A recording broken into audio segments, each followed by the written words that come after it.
आज का वीडियो जरूरत से ज्यादा जरूरी है हर उस बंदे के लिए जो भी किसी भी तरह की गाड़ी का यूज करता है, क्योंकि आज के वीडियो में आपको मिलने वाली है वो जानकारी जो शायद ही YouTube के बड़े बड़े चैनल्स पर आपको ना देखने को मिली हो। तो इसलिए वीडियो को लास्ट तक आपने जरूर देखना है बिना स्किप किए, अदरवाइज आप वीडियो को यहीं क्विट करके कुछ और काम करिए।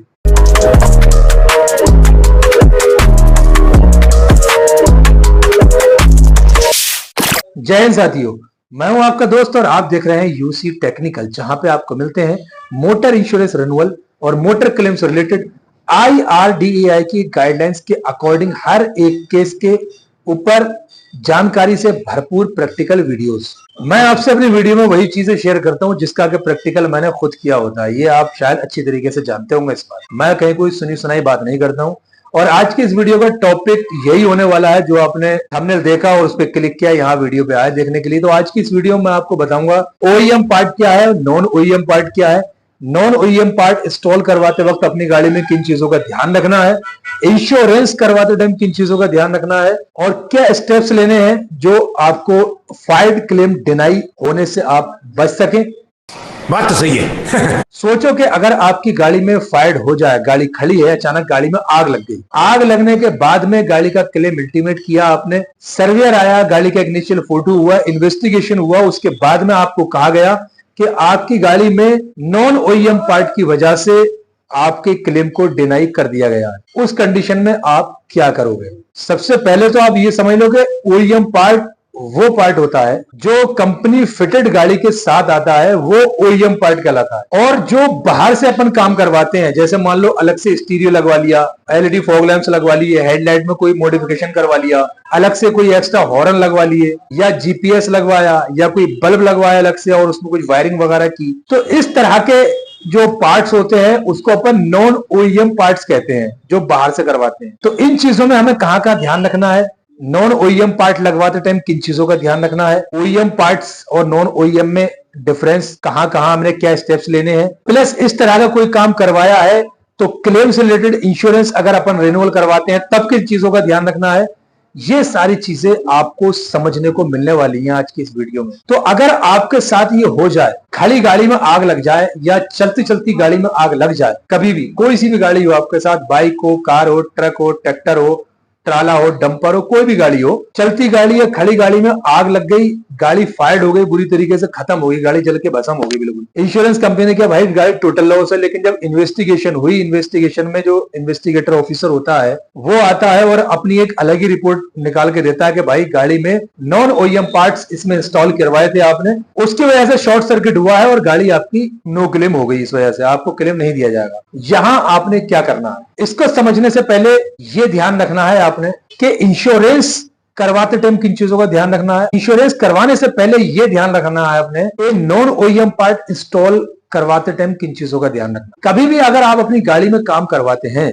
मान लीजिए कोई अलग से एक स्टीरियो लगवाना है, कोई एंड्रॉइड सिस्टम लगवा रहे हैं, बेस मॉडल गाड़ी अक्सर लोग लेते हैं, उसमें काम ज्यादा करवाते हैं, तो पहले तो आप बेस मॉडल गाड़ी मत लो। अगर आपको ये सारी चीजें चाहिए टॉप मॉडल लो, कंपनी ने आपको ऑप्शन दिया है। वहां पे अगर आपको लग रहा है कि बजट में फर्क आ रहा है तो कुछ इन चीजों का ध्यान रखो कि जब जब आप बाहर से काम करवाओ तो एक तो पर्टिकुलर उसका बिल लो और एक प्रोफेशनल बंदा जो करता हो इस कामों को तरीके से, जानता हो करना, एक्सपीरियंस वाला बंदा हो, उससे करवाओ इस काम को। कंपनी फिटेड वायरिंग है, उसमें कट ना लगा सके, कपलर टू कपलर कोशिश करो कि फिटिंग ज्यादा हो, कहीं कोई लूज कपलर वगैरह ना रहे। एक्स्ट्रा कुछ करने से पहले रिले वगैरह लगा के रखो उसके लिए। डायरेक्टली वायर अपने बैटरी के तारों से मत ज्वाइन करवाओ। आजकल जो बटन चल रहा है, खटका खींचा और लाइट जल गई, बंद कर दी, डायरेक्ट बंदा क्या करता है, जो नौसिखिए बंदे होते हैं, दो तार उन्हें बैटरी से डाले और लगाए और स्विच में लगाया, भैया डायल कर दिया। ये काम आपने बिल्कुल नहीं करने। डायरेक्ट वाला तो काम करना ही नहीं है वायरिंग के मामले में कभी भी, समझ रहे हो आप। और जो भी काम करवाओ उसका एक प्रॉपर बिल लो, ये काम करवाना ही है आपने। तो इंश्योरेंस जब करवाओ आप रिन्यूअल अपनी गाड़ी का, या फिर नई गाड़ी बेस मॉडल ले रहे हो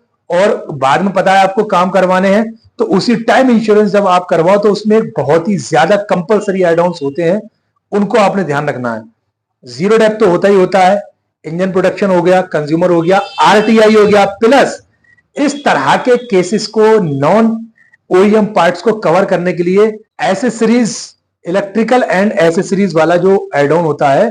उसको आपने एड ऑन में जरूर लेना है। वो अगर एड ऑन में आप ले लोगे इलेक्ट्रिकल नॉन इलेक्ट्रिकल एसेसरीज वाला एड ऑन, तो इसमें जो भी आफ्टर मार्केट आपने काम करवाया है वो सारी चीजें उसमें कवर्ड रहेंगी आप, और बिल आपके पास ऑलरेडी होगा। तो यहाँ इतनी चीज समझ ली हमने कि किन चीजों का ध्यान रखना है, इंश्योरेंस में कौन सा एड ऑन लेना जरूरी है। अब आ जाते हैं वापस अपने उसी बात पे कि जब गाड़ी टोटल लॉस इस कंडीशन में डिक्लेयर कर दे बंदा और रिजेक्ट कर दे उसको कि नॉन ओईएम पार्ट की वजह से गाड़ी का आपका जो है क्लेम रिजेक्ट डिनाई किया जा रहा है, तो आपने खामोश होकर बैठना नहीं है कि भाई हाँ यार सही बोल रहा है, मैंने फॉग लैंप लगवाए थे या हेडलाइट में कोई मॉडिफिकेशन कराया या एक्स्ट्रा हॉर्न लगवाए थे या फिर मैंने स्टीरियो लगवाया या जीपीएस लगवाया था, तो बात तो सही है यार। यहाँ पे आपने नहीं रुकना है, क्योंकि IRDAI की गाइडलाइन साफ साफ ये कहती है कि आप सिर्फ अंदाजे के बेसिस पे कि भाई नॉन ओईएम पार्ट्स यानी बाहर से गाड़ी में काम हुआ है, उस बेसिस पे ये मालूम है आपको, उस बेसिस पे क्लेम को रिजेक्ट कर देना कि वहीं से शॉर्ट सर्किट हुआ है, एक अंदाजा लगा लेना, ये लीगल नहीं है। इंश्योरेंस कंपनी से आप जब भी आपको बोला जाए कि नॉन ओईएम पार्ट की वजह से आपकी गाड़ी फायर्ड हुई है, उनको आप बोलो कि पर्टिकुलर एक मुझे फॉरेंसिक रिपोर्ट चाहिए, जो आपने इन्वेस्टिगेट किया है उसकी रिपोर्ट चाहिए मुझे, पर्टिकुलर उस पार्ट का नाम चाहिए कि आग किस जगह से लगी, कहां से लगना स्टार्ट हुई, अंदर केबिन में से लगी कि इंजन कंपार्टमेंट से लगी कि नीचे से गाड़ी में लगी, कहां से शॉर्ट सर्किट हुआ गाड़ी का। ये जो मैं आपको बता रहा हूं, इस कंडीशन में आप काफी हद तक अपना केस रीओपन करवा सकते हैं। ये आपने मांगना है रिटन में, फॉरेंसिक रिपोर्ट, उसकी जांच पड़ताल वाली रिपोर्ट बोलते हैं उसको, कि किस जगह से आग लगी और पर्टिकुलर उस पार्ट का नाम बताओ। अगर इंश्योरेंस कंपनी आपको पर्टिकुलर पार्ट का नाम नहीं बता रही है कि भाई ये आपने हेडलाइट लगवाए थे या स्टीरियो लगवाया था, यहां से शॉर्ट सर्किट हुआ है, जीपीएस जो आपने लगवाया है यहां से हुआ है, मतलब कुछ भी आपने लगवाया, पर्टिकुलर उस पार्ट का नाम आपको एविडेंस नहीं दे रही है, फॉरेंसिक रिपोर्ट नहीं दे रही है,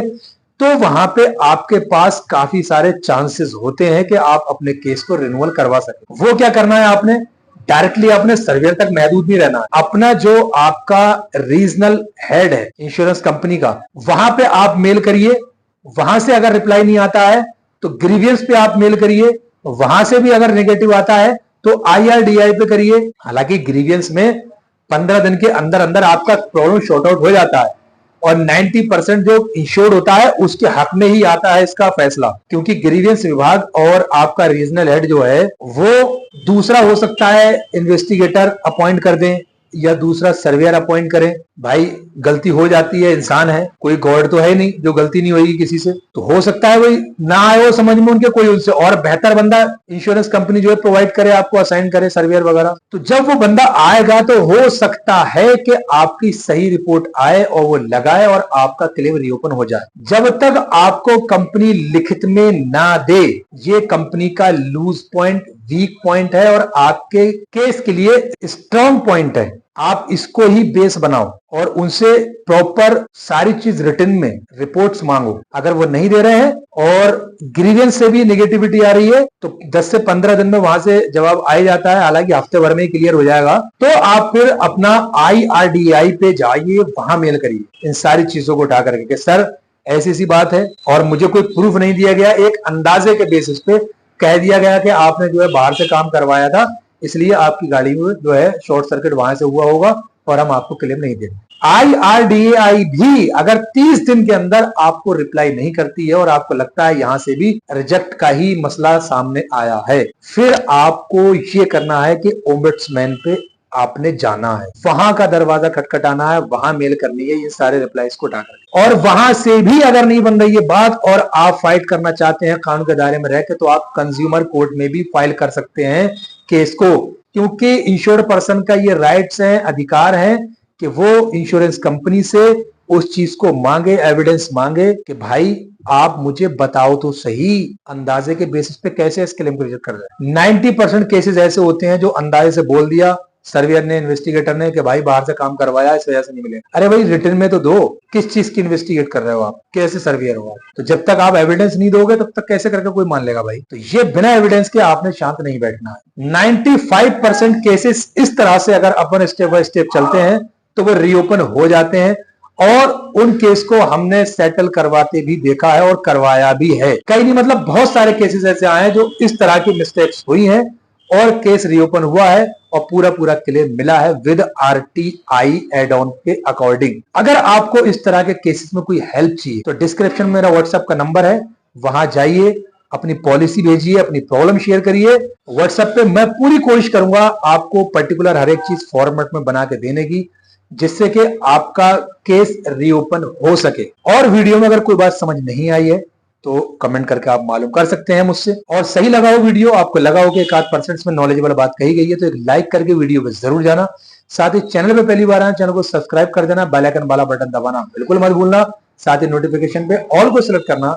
जिससे कि हमारा नोटिफिकेशन सबसे पहले आप तक पहुंचता रहे। और अपने फ्रेंड सर्कल में यार भाई शेयर जरूर कर देना, क्या मालूम आपके एक शेयर से कोई अपने भारी नुकसान से बच जाए। मिलते हैं फिर किसी नेक्स्ट वीडियो में नेक्स्ट टॉपिक के साथ में। दुआओं में याद रखना। जय हिंद।